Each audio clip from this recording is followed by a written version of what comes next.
इदम श्री सद्गुरुवे नमः। जन्म शताब्दी पुस्तकमाला 67। भगवान को मत भकाइए, डे 6। परम पूज्य गुरुदेव हमें बहुत खूबसूरती से जीवन का दर्शन बता रहे हैं, जीवन जीने की कला बता रहे हैं और जीवन को बहुत रिलैक्सली जीने के सूत्र दे रहे हैं इस प्रवचन के माध्यम से। जितने भी जन्म शताब्दी में हमने पढ़े उनमें हमें यही समझ में आया कि अपने ऊपर काम करना है, अपने को बदलना है। इसी क्रम में आगे बढ़ते हैं। परम पूज्य गुरुदेव वंदे माँ की ऊर्जा को अपने अंतस में अनुभव करते हुए और भीतर ही भीतर संकल्प करते हुए कि अगर हमको अच्छा लगा है तो हम आगे सबको बांटेंगे और ये ऑडियोस जन जन तक पहुंचाएंगे, पूरे विश्व में पहुंचाएंगे। परम पूज्य गुरुदेव ने कल हमें समझाया कि हम चाहते हैं वो वाला अध्यात्म जिसमें हींग लगे ना फिटकरी, लंग चोखा चोखा। हम कुछ करना तो चाहते नहीं, पर भगवान को भिखाना चाहते हैं। हम कह रहे हैं भगवान से कि भगवान हम आपको सवा मन लड्डू चढ़ा देंगे। भगवान जी हम जो है आप हमारी बस ये वाली अर्जी पूरी कर दो तो फिर हम आपका एक मंदिर बनवा देंगे, या हम अपनी इतनी दान दक्षिणा दे देंगे। मतलब हम सब कुछ करेंगे, आपके दिए हुए में से आपको चढ़ा चढ़ा के हम बहुत इतराएंगे। ये परम पूज्य ने समझाया। पर हम मानव धर्म नहीं निभाएंगे। गुरुदेव ने जमीला माँ की स्टोरी सुनाई एक, और उसके माध्यम से बताया कि हज जाना क्या होता है, मंदिर जाना क्या होता है, तीर्थ जाना क्या होता है। हम जितना मर्जी तीर्थों के दर्शन कर लें, पर अगर हम मानव हैं और मानवता हमारे अंदर नहीं जागी तो फिर मानव होने का कोई पॉइंट नहीं है। फिर तो मानव पशु समान है ही, नर पशु के जैसे जीवन जीने की तरफ हम बढ़ रहे हैं। अब उसमें गुरुदेव आगे समझाने के लिए हमें कह रहे हैं, आप भी उस जाट की तरह हैं। किस जाट की तरह? मित्रों, आपकी समझदारी तो मुझे ऐसी मालूम पड़ती है जैसे कि राजस्थान का एक जाट, उसकी समझदारी जैसी आपकी समझदारी है। क्या समझदारी थी उसकी? राजस्थान का एक जाट मेले में गया, वहां बहुत तेज धूप पड़ी थी। राजस्थान में धूप बहुत पड़ती है, कहीं कोई छाया भी नहीं थी, कहीं कोई पेड़ भी नहीं था, रेगिस्तान था। जहां मेला लग रहा था उसने आवाज लगाई और लोगों से कहा कि हमारे पास एक खाट बिकाऊ है। खाट माने चारपाई। लोगों ने सोचा कि गर्म रेत है जहां पैर जलते हैं, यदि चारपाई मिल जाए तो रात को उस पर सो जाएंगे और दिन को उसको खड़ा करके उसकी छाया में बैठ जाएंगे। जाट ने आवाज लगानी शुरू करी, हमारे पास चारपाई बिकाऊ है, हमारे पास चारपाई बिकाऊ है। लोगों ने कहा कहाँ है चारपाई और उसका कितना दाम है। दाम भी बहुत कम बता दिया, कह दिया कि 2 रुपए की चारपाई है, 2 रुपए की चारपाई है, 2 रुपए की चारपाई है, तो हम फौरन ले लेंगे। वह चिल्लाता रहा कि चारपाई बिकाऊ है। लोगों ने कहा लाइए चारपाई दीजिए ना, हम 2 रुपए आपको दे रहे हैं, लीजिए 2 रुपए। अच्छा, तो आप ऐसा कीजिए कि जो जो खरीदार है वहां उस पेड़ के पास चलिए, वहीं पर हम आपको चारपाई देंगे। उसमें जो कमी है वह आप देख लेना, फिर चारपाई खरीद लेना। बहुत सारे लोग आ गए। अच्छा, आप सब बैठ जाइए, अब हम चारपाई के गुण दोष बताते हैं, फिर आप लेना। 2 रुपए में कहीं चारपाई नहीं मिलती, इसमें कुछ कमी है, इसलिए हम आपको इतने सस्ते में दे रहे हैं। पहले आप सुन लीजिए, फिर लेना हो तो लीजिए, नहीं तो मत लीजिए। शांति पूर्वक सब लोग बैठ गए। जैसे अभी हम सब लोग गुरुदेव के चरणों में शांति पूर्वक बैठे हैं और ध्यान से सुन रहे हैं कि गुरुदेव क्या समझाना चाहते हैं, इस स्वाध्याय में, इस कहानी में क्या तत्व दर्शन छुपा हुआ है। और बहुत आनंद से सुन रहे हैं कि इसमें कुछ बहुत जीवन का दिव्य सूत्र छुपा है। उसने कहा कि 4 पाई में थोड़ी कमी है, 3 पाए नहीं है। इसमें 2 पाटी नहीं है, 2 सेर नहीं है, और कुछ कमी है। हाँ, थोड़ी कमी और रह गई है इसमें। बीच में झाबड़ झेल नहीं है। बीच में अर्थात जो रस्सी बुनी जाती है उसको झाबड़ झोल कहते हैं, वो रस्सी बीच की उसमें नहीं है। 2 सेर नहीं है, 3 पाए नहीं है, 2 पाटी नहीं है, बीच का झाबड़ झोल नहीं है। फिर इसमें क्या है? उसने थैले में से एक पाया निकाल कर रख दिया और कहा कि ये रहा एक पाया, इसको ले जाइए। तो हम लोग वही मानव है जो हम कह रहे हैं, हम मानव है, हम ईश्वर की संतान है, हम भगवान की संतान है, और भगवान के सारे गुण हमारे अंदर विद्यमान है। वो तो अंदर छुपे बैठे हैं सब, लेकिन जब हम भगवान का काम करने की बात आती है तो हम पीछे हट जाते हैं, या भगवान की बात मानने की बात आती है तो हम पीछे हट जाते हैं, और जब भगवान से अर्जी लगाने की बात आती है तो हम नंबर 1 है, हम फर्स्ट आ जाते हैं उसमें कि भगवान जी ये वाला दे दो, ये वाला दे दो, ये वाला दे दो। तो भगवान कहते हैं मैं तुम्हें सब दे दूंगा, मैं सब कुछ मानवता को देता हूँ, मैं मानवों को नहीं देता, मानवता को देता हूँ। तो तुम्हारी मानवता कितनी है? भगवान जी मानवता क्या होती है? बेटे मानवता होती है जहां पर हम अहमता का जो है क्षय करें, जहां लोभ का संस्कार ना हो, जहां ईर्ष्या का संस्कार ना हो, जहां लड़ाई झगड़े की भावना ना हो, जहां वसुदैव कुटुंबकम की ऊर्जा हो, जहां सबसे प्यार हो। अरे महाराज जी कैसी बातें करते हैं आप, ये सब क्या होता है? ये सब हमको समझ नहीं आता। बेटा नहीं, ये तो करना पड़ेगा, मानवता। अच्छा थोड़ा सरल करके बता दो महाराज जी, ये सब बहुत हाई फाई शब्द हो गए, हमें नहीं समझ में आ रहे ये सब। अच्छा बेटे, तो मानवता वो होती है जहां पर सब अपने हैं, सबको क्षमा कर दो और सबसे क्षमा मांग लो। हाँ हाँ महाराज जी ऐसे क्षमा मांग ले। आपको पता है वो पड़ोसी उनने क्या किया था मेरे साथ? अरे भरे चौराहे पे मुझे गाली दे दी थी, क्षमा कर दो, मेरा बस चले तो मैं उसे चौराहे पे जाकर पीट डालू, उसे छेड़ डालू, आप कह रहे क्षमा कर दो। ऐसे क्षमा कौन करता है? नहीं करेंगे हम क्षमा। और क्षमा मांगना क्या, हमने तो आज तक कोई गलती नहीं करी, आपको पता है महाराज जी, हम तो कभी कोई गलती करते ही नहीं। सारी ये दुनिया ना, हमारे आसपास के सारे लोग इतना दुखी कर रखा है, इन्होंने जीना हराम कर रखा है हमारा। इतनी गलतियां, हमारा तो जीवन इनकी वजह से प्रॉब्लम में है। हम तो एकदम दूध के धुले, एकदम नीट एंड क्लीन, आप ध्यान से देखिए। और गुरुदेव सुन सुन के हंस रहे, महाराज जी सुन सुन के हंस रहे, सारे संत ऋषि सुन सुन के हंस रहे कि बेटा इस दुनिया में 1.5 अकल, एक तेरे पास और आधी में सारी दुनिया, तूने यही मान रखा है और यही तेरे जीवन का सत्य चल रहा है और इसी सत्य के आधार पर तू जीवन को जी रहा है और तू अपने को तो बदलना नहीं चाहता। महाराज जी देखो, अगर मेरे आसपास के ये 10 लोग, ये अमुक 10 लोग हैं जिनसे मैं रोज डील करता हूँ, ये अमुक 10 लोग अपने अंदर ये अमुक अमुक परिवर्तन कर ले, तो फिर मेरे से बड़ा कोई हीरा नहीं दुनिया में। आप देखना मैं कितना दिव्य हो जाऊंगा, कितना देव्य हो जाऊंगा। और फिर भगवान कहेंगे धत तरेगी, यार क्या करूं मैं तेरा, मैंने तुझे मानव बनाकर भेजा था, मानवता तुझे नहीं आई, मनुष्य बनाकर भेजा था। और मनुष्यता जैसा कोई गुण, मानव जो जैसा, देवताओं जैसा कोई गुण आया नहीं। और जब मैं समझा रहा हूँ कि तू उन गुणों को अपना ले, तो तू मुझे दुआइयां दे रहा है और तू मुझे लोगों की बुराइयां दिखा रहा है। इस संसार में तुझे कुछ अच्छा नजर नहीं आ रहा है। एक लिस्ट बनाया आज हम कि इस संसार में सबसे ज्यादा खूबसूरत क्या है, और हम उसकी प्रायोरिटी लिस्ट बनाते जाएं। और क्या सुंदर है, क्या सुंदर है, ऐसे करके हमारी कॉपी पर 25 चीजें लिखी होनी चाहिए। यकीन करो, हम इस संसार में 25 खूबसूरत चीजें, खूबसूरत मनुष्य, खूबसूरत इंसान नहीं ढूंढ पाएंगे। और हम मानव हैं, भगवान की बनाई इस सुंदर दुनिया में हमारे लिस्ट पर 25 चीजें नहीं आ पाएंगी। मन मन में गिन के देख लीजिए क्या बहुत सुंदर है 25 चीजों में। तो कैसे कैसे फिर मानवता आएगी, जब हमारी आंखों में इतना मैल भरा है, हमारी इंद्रियां इतनी मैली हो गई हैं कि उन्हें कहीं सुंदरता दिखाई नहीं दे रही, उन्हें कहीं सुंदरता सुनाई नहीं पड़ रही। तो फिर सुंदरता क्या? और सुंदरता किसे बना रखा है? सुंदरता अश्लीलता को बना रखा है, सुंदरता बेहुदेपन को बना रखा है, सुंदरता घटिया गानों को, घटिया सिनेमा को, घटिया पेंटिंग्स को बना रखा है। बिकता भी वही है, बिकता भी वही है। और क्या हो रहा है मार्केट में, क्या हो रहा है मार्केट की हालत ऐसी है कि ये जो इतना दिव्य प्लेटफॉर्म है, ये जो इतनी दिव्य हमें चीज मिली, भगवान ने दी टेक्नोलॉजी के माध्यम से, सोशल मीडिया। इस सोशल मीडिया को भगवान ने इसलिए दिया था कि बेटा अब जमाना बदल गया, अब जमाना बदल गया। और पहले तो बहुत मुश्किल होती थी भगवान को अपना संदेश नीचे पहुंचाने के लिए। और पहले गली गली चौपाल चौपाल में सत्संग लगते थे, हर कोई आ नहीं पाता था। तो मैंने तुमको टेक्नोलॉजी दे दी, तुम इस टेक्नोलॉजी का उपयोग करके मेरी दिव्य बातों को, ऋषियों की, संतों की दिव्य बातों को पूरे विश्व में फैला दो। पर नहीं, हम क्या करेंगे, अभी कोई आ जाए एक छोटी सी रील और उसमें छोटे छोटे बच्चे बेहुदा डांस करते हुए दिखाई देंगे माता पिता की बेहूदगी की वजह से, और उसको कहेंगे what a talent, what a talent. और इस टैलेंट को नर्चर कौन करेगा? इस टैलेंट को दिशा देने की जिम्मेदारी किसकी है? इस टैलेंट को दिशा देने की जिम्मेदारी क्या माता पिता की नहीं है? बच्चा तो नादान है, उसमें तो टैलेंट है, पर जरा उसे एक अच्छा सा गीत दे देते, उसे थोड़ा सा भक्ति का गीत दे देते, भावनाओं का गीत दे देते, प्रज्ञा गीत दे देते। नृत्य तो किसी भी गीत पर हो सकता है, पर हमने तो बेहूदगी के नृत्य नचवाने हैं। और फिर हम कहेंगे भगवान हमारी बात नहीं सुन रहे। हमको अपने बच्चों का पेट भरना है, लेकिन अपने बच्चों को यह नहीं सिखाना कि बेटा खाना वेस्ट करना अच्छी बात नहीं है, अन्न का एक दाना थाली में चला ना जाए। हम बाजार से सामान लाते हैं, जितना बच्चे ने खाया सो खाया, और फिर लाड प्यार में बच्चा कहते स्वाद नहीं आ रहा, तो सारा खाना डस्टबिन में चला जाता है। कोई एक घर ऐसा मिल जाए अगर, जिसमें 40 दिन एक रोटी भी बर्बाद ना हुई है, और जो निकल रहा हो वो गाय को जा रहा हो, कुत्ते को जा रहा हो, डस्टबिन में तो गिर ही ना रहा हो, तो समझ लीजिए उस घर में देवता का, मां अन्नपूर्णा का निवास होने लगेगा। अगर अलर्टली अलर्टली ऐसा हो जाए। हम तो अपने बच्चों को खाना देते हैं और खाना थाली दे के बैठ जाते हैं, और बच्चा टुकड़े टुकड़े करके इधर उधर उड़ा रहा है। बच्चा 2 साल का है, 2.5 साल का है, उसको समझ ही नहीं है, तो उसको डांट नहीं रहे, उसको समझा नहीं रहे, उसको बता नहीं रहे। उसने जो इधर उधर कूड़ा उड़ाया उसको डस्टबिन में डाला, पैन में, और फेंक दिया, डस्टबिन में फेंक दिया। उसको ये बैठा के समझाया नहीं छोटी सी उम्र में कि बेटा ये करना ठीक नहीं है, ये जो तुम कर रहे हो, अभी तो तुम 2 साल की हो, पर तुम्हें पता नहीं चलेगा कब तुम्हारा संस्कार बन जाएगा। अब आप कहते हैं कि बच्चा समझता नहीं, बेकार की बात है, बच्चा तो गर्भ से समझता है। हम तो उस भारत देश के निवासी हैं जहाँ अभिमन्यु ने गर्भ में सब कुछ सीख लिया था। माताएं गर्भ से समझाएंगी, जन्म लेने से पहले दिव्य संतान का आवाहन करेंगी। बच्चा सब समझता है, संतान सब समझती है, लेकिन संतान सुनती नहीं है, उसे शब्द समझ नहीं आते, उसे दिखता है, उसे दिखता है कि मेरे पेरेंट्स क्या कर रहे हैं। हम सारे व्यसन करें और फिर बच्चे से कहें बेटा तू व्यसन मत करना। अब ये देह, पहले सुबह उठने में बड़ी दिक्कत होती थी, तो ये देह अपनी संतान को कहती रह गई, भाई देखो मुझसे उठा नहीं जा रहा, मैं ये काम अच्छा वाला नहीं कर पा रही, तुम जरूर करना।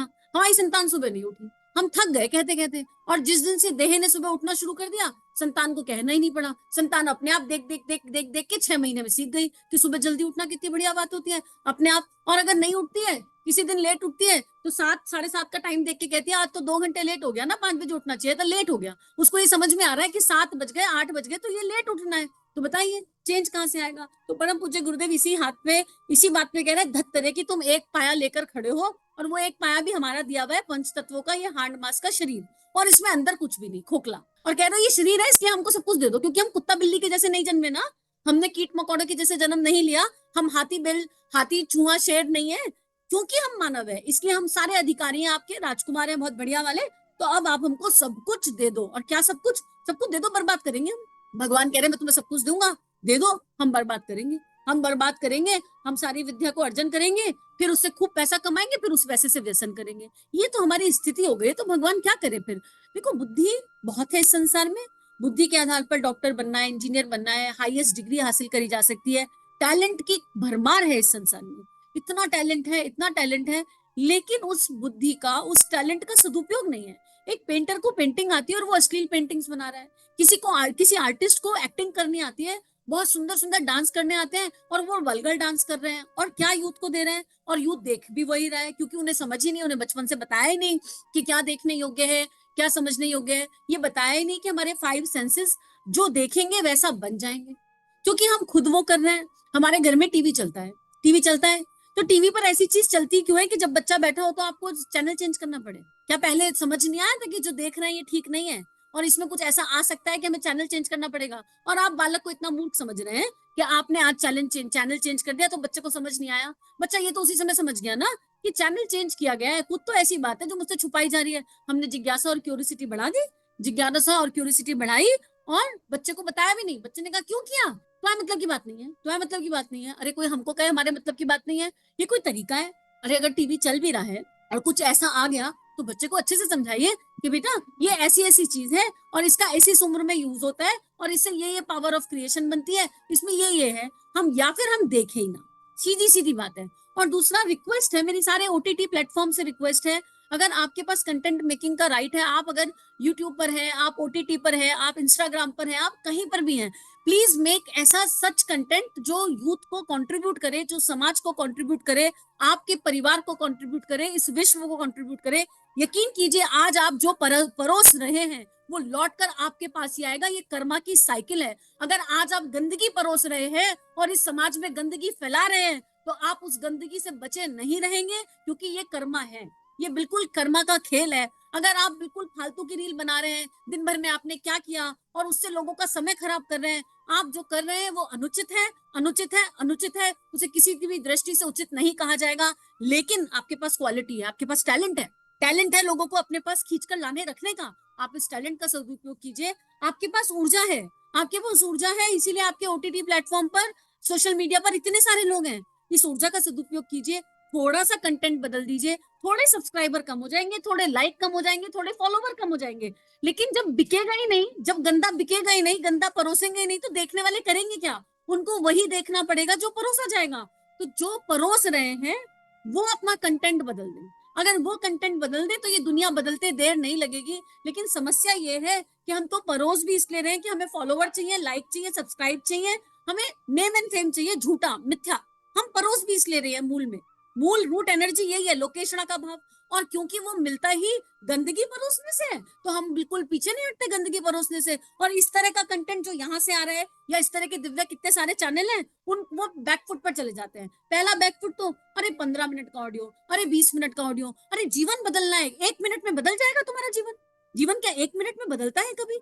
एक गंदी आदत पढ़ने में भी 1 हफ्ता लगता है, साइंस कहती है। तो आप क्यों चाहते हैं ऐसा कि 1 मिनट का शॉर्ट देखकर आपका जीवन बदल जाए? 1 मिनट की रील में भी आपको कोई एक बात बता दी जाए, आप उसे इंप्लीमेंट नहीं कर पाएंगे। लीजिए एक बात बताती हूँ, 1 मिनट के अंदर आपका जीवन बदल जाएगा। आज बताती हूँ, यहाँ से टाइम नोट कर लो, 1 मिनट में बात खत्म हो जाएगी। आप जब भी अपना मोबाइल उठाएं, मोबाइल पर हाथ रखें, उसके पहले अपने आप से बस 1 माइक्रो सेकंड रुककर एक प्रश्न करें, मैं ये मोबाइल क्यों उठा रहा हूँ, या मैं ये मोबाइल क्यों उठा रही हूँ। उत्तर आपके अंदर से आएगा। आप मोबाइल उठा रहे हैं, क्यों उठा रहे हैं? पहली बार तो आपको पता ही नहीं होगा, आपको इतनी आदत पड़ गई है कि आपको ये पता ही नहीं होगा कि आपने मोबाइल उठाया क्यों। इतना रोबोटिक हो चुके हैं हम। पहला, अगर इतना रोबोटिक हो गए हैं तो पूछिए अपने आप से क्यों उठाना है? बस कुछ नहीं, टाइम पास, कुछ करने के लिए नहीं है, इसका मतलब आप क्रिएटिव नहीं, आपके पास कुछ भी करने के लिए नहीं ढंग का, इसलिए आप मोबाइल उठा रहे हैं। अपने आप को बताइए नहीं, मेरे पास करने के लिए बहुत कुछ है और जो करने लायक है उसे कीजिए। फिर अगर आप मोबाइल फिर भी उठाना चाहते हैं, क्योंकि संस्कार है, बदलेगा नहीं, बिल्कुल नहीं बदलेगा। मुझे क्या करना है, मुझे यूट्यूब देखना है, कंटेंट बदल दीजिए। मुझे यूट्यूब पर क्या देखना है, मोबाइल उठाने से पहले लक्ष्य क्लियर होना चाहिए। मुझे यूट्यूब पर वही देखना है जो मेरे दिमाग को, मेरे दिल को, मेरी भावनाओं को कंट्रीब्यूट करे। मुझे व्हाट्सअप खोलना है, मुझे क्यों खोलना है व्हाट्सअप, मुझे फालतू की कोई इन्फॉर्मेशन नहीं डालनी, रोक लीजिए वहीं। हो गया 1 मिनट, 1 मिनट में बात समझ में आई। एक हफ्ता इंप्लीमेंट कर लो कि मोबाइल उठाने से पहले अपने आप से पूछेंगे कि इसे उठा क्यों रहे हैं। Mobile is a feeling, mobile is something जिसके लिए हमें थैंक यू डालना चाहिए। इसका बहुत जबरदस्त सदुपयोग हो सकता है, लेकिन हमने दुरुपयोग कर रखा, और इस हद तक कर रखा है, इस हद तक कर रखा है कि हमारा बेस्ट फ्रेंड बन गया मोबाइल। ऐसा बेस्ट फ्रेंड जो हमें बिगाड़ रहा है।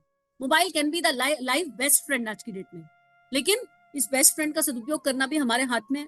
हम चाहें तो कर सकते हैं, हम चाहें तो नहीं कर सकते।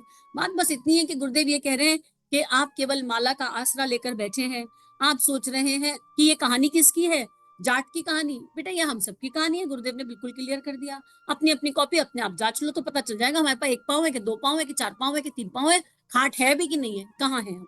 आपकी कहानी है। आप कौन है बेटे, बेअकल जाट है आप सारे के सारे। एक पार की चारपाई लिए फिरते हैं, चारपाई माने माला, केवल माला लेके बैठे रहते हैं आप लोग, और जिंदगी का अधिकांश भाग माला के सुपुर्द हो गया। माला के ऊपर मैं निछावर हूँ, माला जपते जपते मेरी उंगलियां घिस गई। इस बुढ़ापे में भी 4 घंटे माला करता हूँ। 1 बजे रात्रि में माला लेकर चुपके से बैठ जाता हूँ और 4 बजे तक माला करता हूँ। जब आपको अपनी सबसे प्यारी नींद पसंद आती है, हमको नींद से भी बेहतर माला लगती है। हम माला को छाती से लगाकर लगते हैं, हम माला की इज्जत करते हैं। माला हमारे रोम रोम में बसी है। हम माला को गाली देंगे, हम कोई नास्तिक हैं, हम कोई कम्युनिस्ट हैं, हम हैं कौन। परम पूज्य गुरुदेव यहाँ 2 बातें कह रहे हैं। आप लोग माला से चिपक गए हैं, पर आप कौन सी माला से चिपके हैं। मेरा पूरा जीवन भी जपते जपते निकला है। गुरुदेव कह रहे हैं मैं तो 2 बजे, जब आप गहरी नींद में होते हो, मैं 2 बजे उठ जाता हूँ, और 66 माला रोज गायत्री की करी है गुरुदेव ने।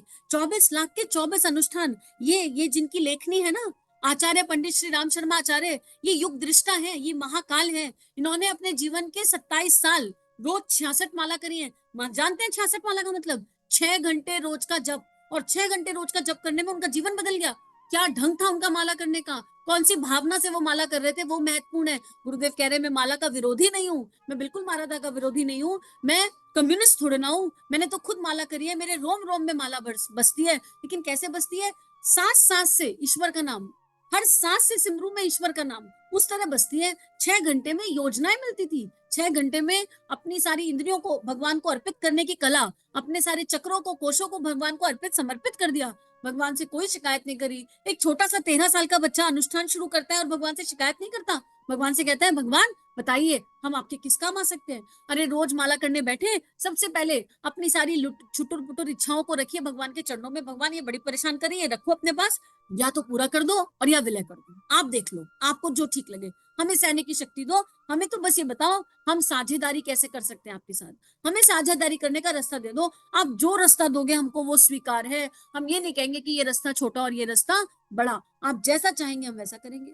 गुरुदेव कहते हैं माला जरूरी है बेटा, पर माला के साथ सेवा जरूरी है। माला करी, माला से बहुत ऊर्जा आ गई, बहुत दिव्य भाव से माला करी। अब उस ऊर्जा का क्या करेंगे? देह की शक्ति नहीं है इतनी, सूक्ष्म शरीर की, कारण शरीर की उतनी शक्ति नहीं होती। गायत्री माता से डायरेक्ट कनेक्शन स्टैब्लिश हो गया। हरे राम हरे कृष्णा मंत्र किया तो महाप्रभु से, भगवान जगत गुरु से कनेक्शन स्टैब्लिश हो रहा है।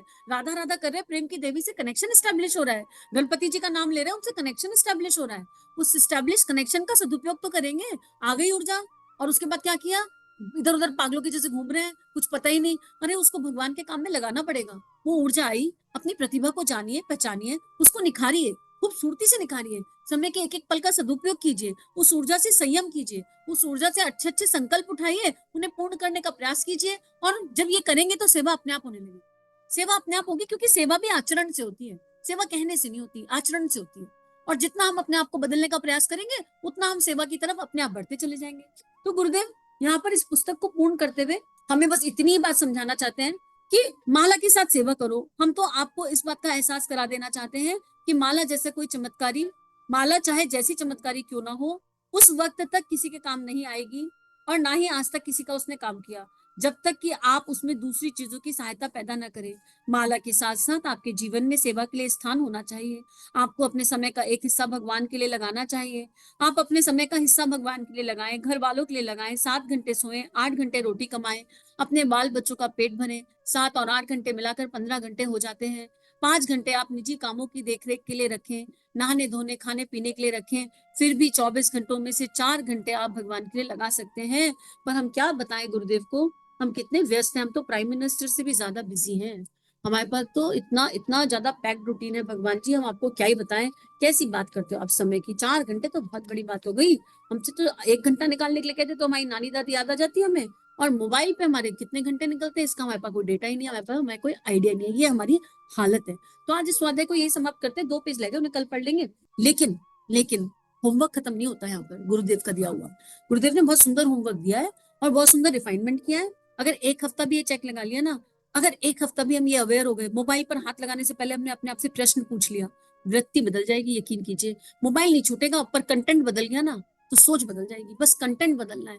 हम जो देख रहे हैं, पहले हमें ये जानना है कि हम क्या देख रहे हैं, ये क्यों देख रहे हैं, हम ये वृत्ति कहाँ से आई, किस तरह की वृत्तियां हैं हमारी, हम उनको जानेंगे। फिर सहजता से उनको दिशा देंगे, ध्यान से उनको बदलेंगे। ओवरनाइट कुछ नहीं होगा, लेकिन उसके पहले ये अवेयरनेस कि दिन में कितनी बार मोबाइल पर हाथ लगाने के लिए हाथ गया, ये हाथ रोबोटिक मोड पर जा रहा है और मोबाइल बहुत अच्छा दोस्त बन सकता है। तो प्रयास करते हैं, किताबों से दोस्ती, मोबाइल में किताबें भी तो बहुत सारी है। आप ऑडियो बुक्स ढूंढेंगे ना मोबाइल में, आपको इतनी ऑडियो बुक्स की समरी मिल जाएगी, इतनी ऑडियो बुक्स की समरी मिल जाएगी, आप जिस भी चाहेंगे उस ऑडियो बुक की समरी मिलेगी। मोबाइल पे सब कुछ अवेलेबल है। चॉइस मेरी है कि मुझे क्या उठाना है, चॉइस मेरी है कि मुझे अपनी इंद्रियों को क्या देना है। तो चलो इसी के साथ परम पूज्य गुरुदेव को आभार करते हुए, समूह की शक्ति को आभार करते हुए, ये स्वाध्याय गुरु चरणों में इदम श्री सद्गुरु पे नमः। चलिए समाज में कुछ अच्छा बांटे। अगर ये वीडियोस आपकी लाइफ को कंट्रीब्यूट कर रहे हैं, ये भावनाएं आपके हृदय को स्पर्श कर रही हैं, तो इन भावनाओं को विश्वव्यापी बनाने में हमारी सहायता कीजिए। चैनल को लाइक कीजिए, सब्सक्राइब कीजिए और पूरे विश्व में इस चैनल को पहुंचा दीजिए, ताकि संतों की लेखनी से जन जन का कल्याण हो सके। जय हिंद, जय भारत।